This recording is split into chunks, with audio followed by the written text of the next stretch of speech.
Kidney और gall bladder stone के खात्मे का जरिया, फिर से पथरी न होने का मुकम्मल इलाज। आज ही तशरीफ लाएं R&S यूनानी pharmacy, first floor, syndicate bank, Bahadurpura x road, Hyderabad. अस्सलाम वालेकुम नाज़रीन, आइए नज़र डालते हैं देश की राजधानी नई दिल्ली और उत्तर प्रदेश से कुछ खास खबरें।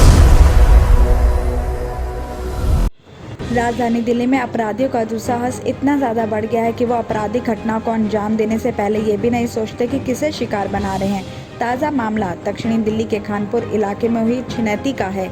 यहाँ ठक-ठक गैंग के बदमाशों ने गृह मंत्रालय में तैनात वरिष्ठ महिला अधिकारी की गाड़ी रोककर झपटमारी की वारदात को अंजाम दिया है।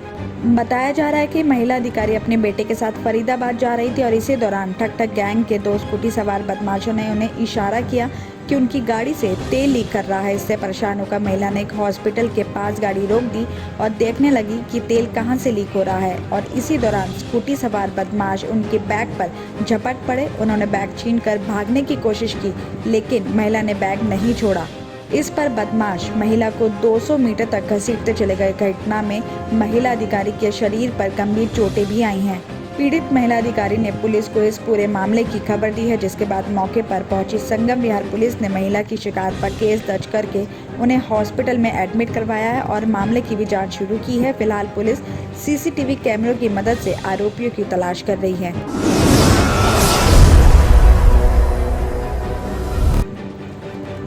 फरीदाबाद के सिकरी की एक प्राइवेट कंपनी में शनिवार यानी आज सुबह बॉयलर फटने से 2 से 3 श्रमिक झुलस गए हैं। बताया जा रहा है कि ऑटोमैक्स कंपनी में सुबह 10 बजे अचानक बॉयलर फट गया और इसमें नीरज और तरुण नाम के श्रमिक झुलस गए हैं। दोनों को पास के हॉस्पिटल में एडमिट करवाया गया है। यहां से नीरज को बीके हॉस्पिटल में रेफर कर दिया गया है। साथ ही बताया जा रहा है कि कंपनी में तेल बनाने का काम होता है। शनिवार सुबह काम शुरू होते ही बॉयलर फट गया था और इसी दौरान 2 श्रमिक इसकी चपेट में आकर झुलस गए।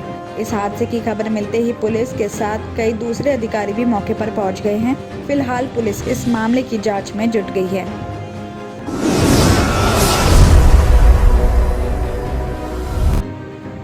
दूसरी लहर निकलने के बाद दिल्ली में कोरोना की संक्रमण दर पूरे देश में सबसे कम देखने को मिल रही है। इसके चलते बाजारों में कोविड सतर्कता नियमों की अनदेखी भी दिखाई दे रही है, लेकिन वैज्ञानिकों ने चेतावनी दी है कि कोरोना वायरस का डेल्टा वेरिएंट दिल्ली वालों को फिर से संक्रमित कर सकता है। वैक्सीन लेने के बाद जोखिम कम रहता है, लेकिन संक्रमण की चपेट में आने से इनकार नहीं किया जा सकता। भारतीय वैज्ञानिकों ने अंतर्राष्ट्रीय लेवल पर दूसरी लहर से मिले एक्सपीरियंस को शेयर करते हुए बताया कि दिल्ली में डेल्टा वेरिएंट को लेकर हर्ड इम्यूनिटी विकसित होने का कयास नहीं लगाया जा सकता। कोरोना वायरस के अब तक कई वेरिएंट सामने आ चुके हैं। अल्फा, बीटा और दूसरे वेरिएंट ने तबाही मचाई है, लेकिन डेल्टा वेरिएंट इन सब में सबसे ज़्यादा जोखिम भरा है। साथ ही मेडिकल जर्नल साइंस में प्रकाशित इस अध्ययन में ये भी कहा गया है कि डेल्टा वेरिएंट दिल्ली में कोरोना के पिछले स्वरूपों की तुलना में 30 से 70% तक ज़्यादा संक्रामक है। पिछले साल मार्च में कोरोना का पहला मामला सामने आने के बाद दिल्ली में जून, सितंबर और नवंबर 2020 में वायरस ने कहर बरपाया था और इस साल अप्रैल में तो हालत काफ़ी ज़्यादा खराब हो गए। साथ ही ये भी बताया जा रहा है कि डेल्टा वेरिएंट दिल्ली में अभी सबसे ज़्यादा है और ये वेरिएंट उन लोगों को दोबारा से चपेट में ले सकता है जो पहले संक्रमित होने के बाद अब ठीक भी हो गए हैं। तो वहीं वैक्सीन लेने के बाद भी डेल्टा वेरिएंट संक्रमित कर सकता है। हालांकि वैक्सीन लेने से संक्रमित होने के बाद भी गंभीरता जरूर कम हो सकती है। साथ ही आगे ये भी कहा गया है कि अब दूसरी लहर के बाद से डेल्टा वेरिएंट ही मिल रहा है जो आबादी के एक बड़े हिस्से को फिर से संक्रमित कर सकता है। राजधानी में शुक्रवार को कोरोना महामारी और कोरोना की रोकथाम के कड़े गाइडलाइंस के बीच रामलीला मंचन में अधर्म पर धर्म, असत्य पर सत्य, बुराई पर अच्छाई का प्रतीक विजयदशमी पर्व हर्षोल्लास के साथ मनाया गया। आपको बता दें कि रामलीला मंचन करा रही कमेटियां के मंच पर प्रभु राम ने बुराई के प्रतीक रावण का संहार करने की लीला की। हालांकि कुछ ही रामलीला कमेटियों के परिसर में रावण, उसके भाई कुंभकर्ण और पुत्र मेघनाथ के पुतले जलाए गए। तो वहीं विजयदशमी पर लोगों की भारी भीड़ आने की आशंका की वजह से कई रामलीला कमेटियों ने पुतला दहन नहीं भी किया। साथ ही लाल किला मैदान में लवकुश रामलीला कमेटी की रामलीला में दिल्ली के मुख्यमंत्री अरविंद केजरीवाल रावण का युद्ध देखने आए।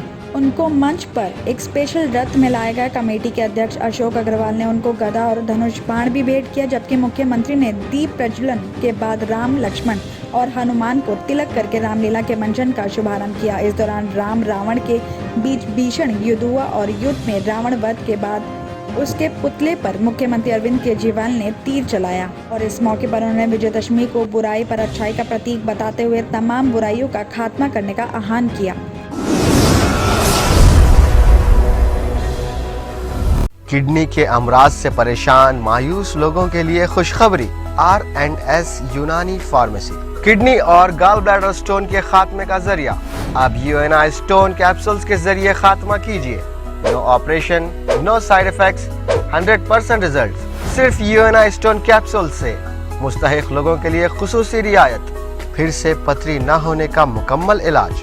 दर्द, कॉन्स्टिपेशन और पुराने कब्ज से निजात पाइए। आज ही तशरीफ लाएं। R&S यूनानी pharmacy, first floor, syndicate bank, Bahadurpura X road, Hyderabad. Contact 9703 939 436 9063 383760।